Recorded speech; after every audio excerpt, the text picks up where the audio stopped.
সৎসঙ্গে বাস, অসৎ সঙ্গে হয় সর্বনাশ। এক কৃষ্ণ ভক্ত জমিদার ছিল, একজন কৃষ্ণ ভক্ত জমিদার ছিল। এই জমিদার রাজা রানীর সঙ্গে কথোপকথন করছে। ঠিক সেই সময় একটা চোর ঢুকেছিল, চুরি করবার জন্য একটা চোর ঢুকেছিল। তা রাজা কথোপকথন করছে, দেখো দেখতে দেখতে আমাদের কন্যা বিবাহ উপযুক্ত হয়ে গেল। তো কন্যাকে তো সুপাত্রে পাত্রস্থ করতে হয়। তা আমরা জানি একজন রাজা তার মেয়ে একটা রাজকুমারের সঙ্গেই ঠিক করে, তাই না? উপযুক্ত পাত্রের সঙ্গে বিবাহ দিতে চায়। কিন্তু কৃষ্ণ ভক্ত রাজা তো রানীকে বলছে, দেখো এই যে দিদিমণির একটি কীর্তন শোনেন,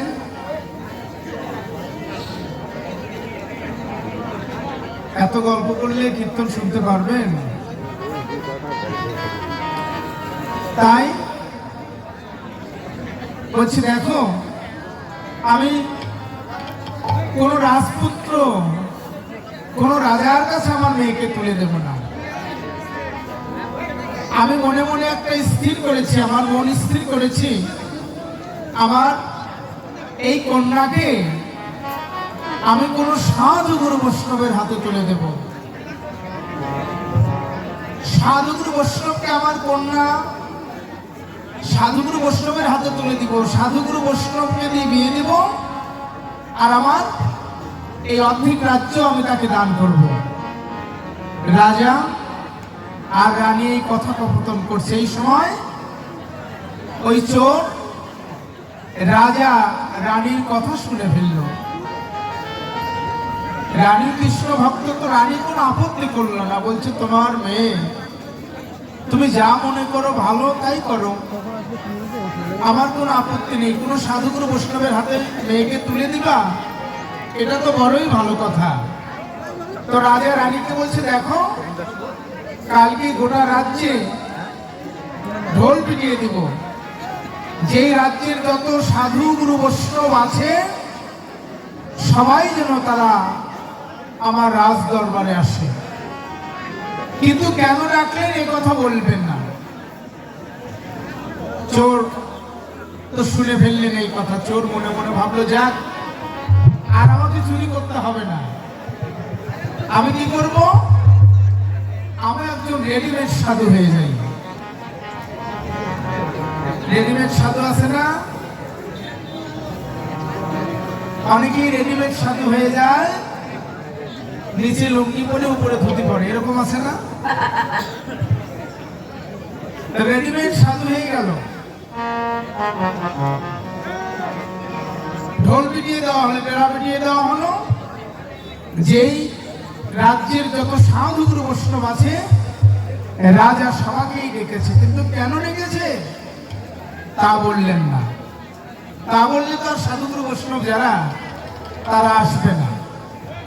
কিন্তু সাধুগুরু বৈষ্ণবরা যখন এসে পড়ল, তখন রাজা ঘোষণা করে দিলেন যে আমার একমাত্র কন্যা, আমার রাজকন্যাকে, আমার মেয়ে যাকে, যার গলায় মালা পরাবে, যে সাধু, যে বৈষ্ণবের গলায় মালা পরাবে, তার সঙ্গে আমার মেয়ের বিয়ে দেব।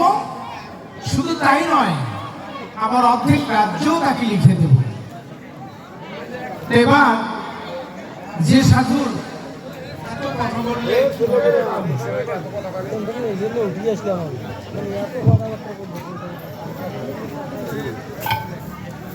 এবার যে সাধুর গলাতেই মালা পরাতে যায়, সাধু রাগান্বিত হয়ে উঠে চলে যায়। আগে যদি জানতাম তাহলে এখানে আসতাম না। আমরা তো সাধু, আমি তো সাধু, গোবিন্দের নামগুলো কীর্তন করি। আমি রাজ্যও চাই না, এই রাজকন্যাও চাই না। কেননা এই রাজ্য আর রাজকন্যা যদি পাই, তাহলে বিষয় বাসনায় জড়াইয়ে পড়ব, তাহলে আর ভগবানের নাম গুণকীর্তন কোনো কিছুই হবে না। জয় জয় রাধা গোবিন্দ, হরি হরি।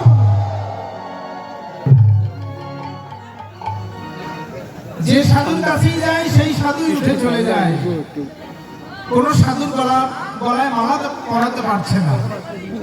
এবার চোর মনে মনে ভাবলো, যাক সবাই যদি চলে যায় তাহলে আমার লাভ, শেষে তো আমার গলায় পরাবে, কিন্তু আমার গলায় যখন মালা পরাবে আমি এই মালা ত্যাগ করবো না, রাজকন্যাও পাবো, অর্ধেক রাজ্যও পাবো। রেডিমেড সাথে যদি দেখার কারো স্বাদ থাকে তাহলে খেতড়ি ধাম যাবেন। আপনারা কি খেতড়ি ধাম কেউ গিয়েছেন?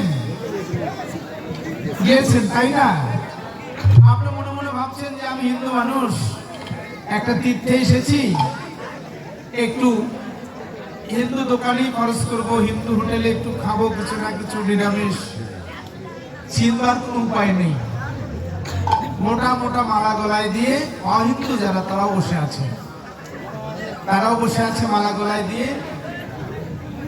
দোকানে রেখেছে রাধা গোবিন্দের ছবি, গণেশের ছবি রেখেছে। আচ্ছা, এসব দেখলে কি ভাববেন যে আমার স্বজাতি, আমার হিন্দু ভাই, এখানেই খরচ করি। চেনার কোনো উপায় নেই, রেডিমেড সাধু হয়ে বসে আছে, তাই না? এখন ওই চোর কি করলেন? রেডিমেড সাধু হয়ে বসে আছে। যে সাধুর গলাতেই মালা পরাতে যাচ্ছে সেই সাধু বলছে, না, এই বিষয় বাসনায় আমরা জড়াতে পারবো না, আগে যদি জানতাম তাহলে এখানে আসতাম না, এই বলে চলে যাচ্ছে। এবার দেখেন চৈতন্যটা কি জিনিস, জ্ঞানটা কি জিনিস। তখন চোরের অন্তরে একটা অনুভব হলো, এই সাধুরা নিশ্চয় কোনো ধনের ধনী, অনন্ত ধনের ধনী। ধনী যদি নাই হবে, এত বড় সুযোগ হাতছাড়া, রাজকন্যা রাজ্য দুটাকেই হাতছাড়া করছে। আমার মনে হয় এই সাধুদের কাছে কোনো ধন আছে, এই সাধুরা অনন্ত ধনের ধনী, এই সাধুরা অনন্ত ধনের ধনী।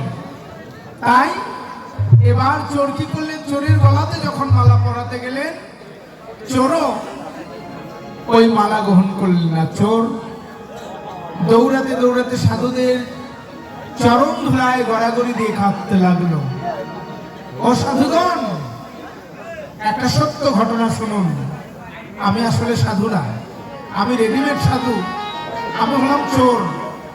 চুরি করতে এসে রাজা রানীর এই কথা কবতন শুনেছি, কিন্তু মনে মনে ভেবেছিলাম রাজকন্যাও পাবো, অর্ধেক রাজ্যও পাবো, কিন্তু আপনাদের সঙ্গ পেয়ে আমার এই বিষয় বাসনা মুহূর্তের মধ্যে দূর হয়ে গেল। সত্যি করে বলো সাধু, তোমরা সবে মিলে বলো, তোমরা কোন ধনের ধনী?